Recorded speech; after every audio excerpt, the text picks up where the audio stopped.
अक्सर आप लोगों ने टीवी और रेडियो में एक प्रचार बहुत ज़्यादा देखा होगा कि म्यूचुअल फंड सही है, और एक लाइन बहुत जल्दी जल्दी उसके नीचे बोल दी जाती है, जिसको आज मैं बहुत धीमे धीमे आपको बोल के बता रहा हूँ कि mutual fund investment is subject to market risk, please read offer document carefully before investing.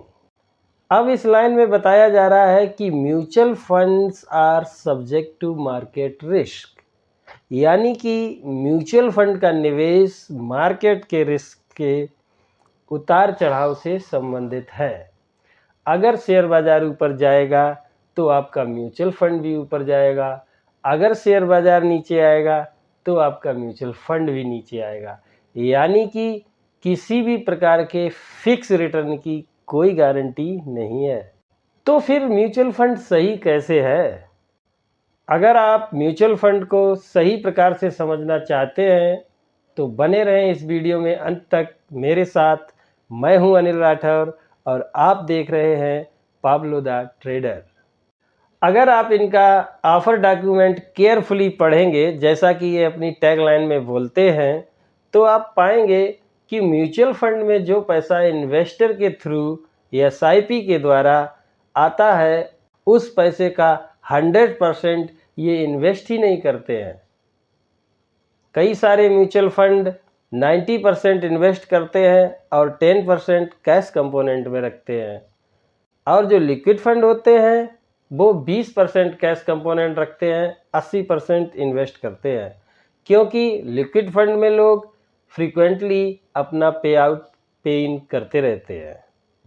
अब आप कहेंगे कि म्यूचुअल फंड 100% पैसे को इन्वेस्ट क्यों नहीं करता है? तो इसका जवाब ये है कि 10% या 20% वो कैश कंपोनेंट इसलिए रखता है क्योंकि अगर अचानक से इन्वेस्टर अपना इन्वेस्टमेंट पे आउट लेना चाहता है, रिडेम्पशन रिक्वेस्ट आ जाती हैं, तो वो पैसा उनका फटाफट दे सके, पे आउट हो सके, इसलिए वो 10% कैश रखते हैं। कहीं कहीं म्यूचुअल फंड में ये रेशियो कम या ज़्यादा भी हो सकता है, वैसे मैक्सिमम 10% ही रहता है। इसके अपने फ़ायदे और अपने नुकसान भी हैं। और यदि फंड मैनेजर को लगता है कि अभी किसी पर्टिकुलर स्टॉक में बाइंग अपॉर्चुनिटी है, तो उस कैश कंपोनेंट वाले पैसे को उस स्टॉक में इन्वेस्ट करने के लिए भी इस्तेमाल करता है। अब इसका एक नुकसान ये भी है कि जब मार्केट हाई होता है, उस समय म्यूचुअल फंड सही है ये प्रचार बहुत ज़्यादा दिखाया जाता है, जिससे नए इन्वेस्टर मार्केट में आते हैं, और जो पुराने इन्वेस्टर हैं वो भी अपनी एसआईपी की रकम डबल कर देते हैं, जिसके कारण फंड मैनेजर के पास बहुत सारा पैसा पहुंच जाता है। और चूंकि इसका डिज़ाइन ही ऐसा है कि 90% उसे इन्वेस्टेड ही रहना है, तो उसे मजबूरी में महंगे प्राइस पे शेयर खरीदने पड़ते हैं, और जब शेयर बाजार गिरता है तो लोगों में पैनिक आ जाता है और बहुत सारे लोग एक साथ अपनी रिडेम्पशन रिक्वेस्ट भेजते हैं, जिसके कारण इसके पास सिर्फ 10% ही कैश है। 10% से ज़्यादा अगर रिडेम्पशन आती है तो उसको मजबूरी में कम रेटों में अपने शेयर बेचने पड़ते हैं। अब आप खुद ही सोचिए, जब एक फंड मैनेजर हाई प्राइस पे शेयर खरीद रहा है और लो प्राइस पे शेयर बेच रहा है, तो उसके रिटर्न इफेक्ट होंगे कि नहीं होंगे। इसीलिए मैं आपसे कहता हूं कि म्यूचुअल फंड सही नहीं है। यही कारण है कि म्यूचुअल फंड में इन्वेस्टमेंट करने के बाद हम लोगों को 10, 12 या मैक्सिमम 15% का ही रिटर्न मिल पाता है। दूसरा, म्यूचुअल फंड की अपनी समस्या उनका खुद में बिग मनी होना है, क्योंकि बहुत सारे इन्वेस्टर का पैसा उनके पास एसआईपी के थ्रू या लमसम के थ्रू आता है। उस पैसे को उन्हें इन्वेस्ट करना ही होता है। 1000 से 2000 करोड़ रुपया होता है, जिसको कहीं इन्वेस्ट करके अपने इन्वेस्टर को उन्हें रिटर्न जनरेट करना है। अब आप सोचिए कि फंड मैनेजर को किसी स्मॉल कैप कंपनी में गुड अपॉर्चुनिटी दिखी, लेकिन वो स्मॉल कैप कंपनी मुश्किल से 200 या 500 करोड़ की है, अब जिसके पास 2000 करोड़ रुपए इन्वेस्टमेंट करने को है वो उस कंपनी में कैसे इन्वेस्ट करे।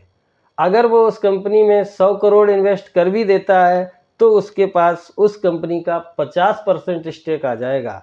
और कोई भी म्यूचुअल फंड इतना बड़ा स्टेक किसी एक कंपनी में लेना नहीं चाहता है। अब आपके दिमाग में आएगा तो वो 10, 20, 50 करोड़ की बाइंग कर ले। चलिए मान लेते हैं अगर उसने 10, 20 करोड़ की बाइंग कर भी ली और उस शेयर बढ़ भी गया, 4-5 गुना हो भी गया, तो 20 करोड़ रुपए उस 2000 का क्या परसेंटेज निकलेगा? उसका मूल रिटर्न कुछ भी तो नहीं आया। इसलिए उसका बिग मनी होना अपने आप में एक चैलेंज होता है। जब वो किसी शेयर को खरीदते हैं तो अचानक से शेयर का प्राइस बढ़ जाता है उनकी बाइंग के कारण। इसी प्रकार जब वो बेचते हैं तो उस शेयर का प्राइस गिर भी जाता है उनकी सेलिंग के कारण। इस प्रकार से उनका ओवरऑल रिटर्न इफेक्ट होता है। अब आप खुद ही बताइए कि म्यूचुअल फंड आपके लिए सही है या नहीं है।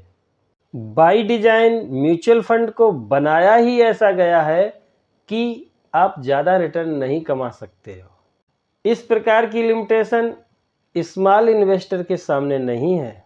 अगर आप एक इंडिविजुअल इन्वेस्टर हैं तो आप किसी भी कंपनी में कितना भी परसेंटेज बाइंग कर सकते हैं, सेलिंग कर सकते हैं और अपनी इच्छा अनुसार कभी भी उनको बेच या खरीद सकते हैं। इसलिए अगर आप म्यूचुअल फंड में इन्वेस्टेड हैं तो आप बने रहें, लेकिन अगर आप डायरेक्ट शेयर बाज़ार में इन्वेस्ट करना चाहते हैं तो करें, ताकि इसमें आपको बेहतर रिटर्न मिलेंगे। यहाँ पर इन्वेस्टमेंट करके आप 20%, 50%, इवन 100% भी रिटर्न ले सकते हैं। आज के लिए इतना ही। मिलते हैं कल फिर किसी नए टॉपिक के साथ। तब तक के लिए नमस्कार।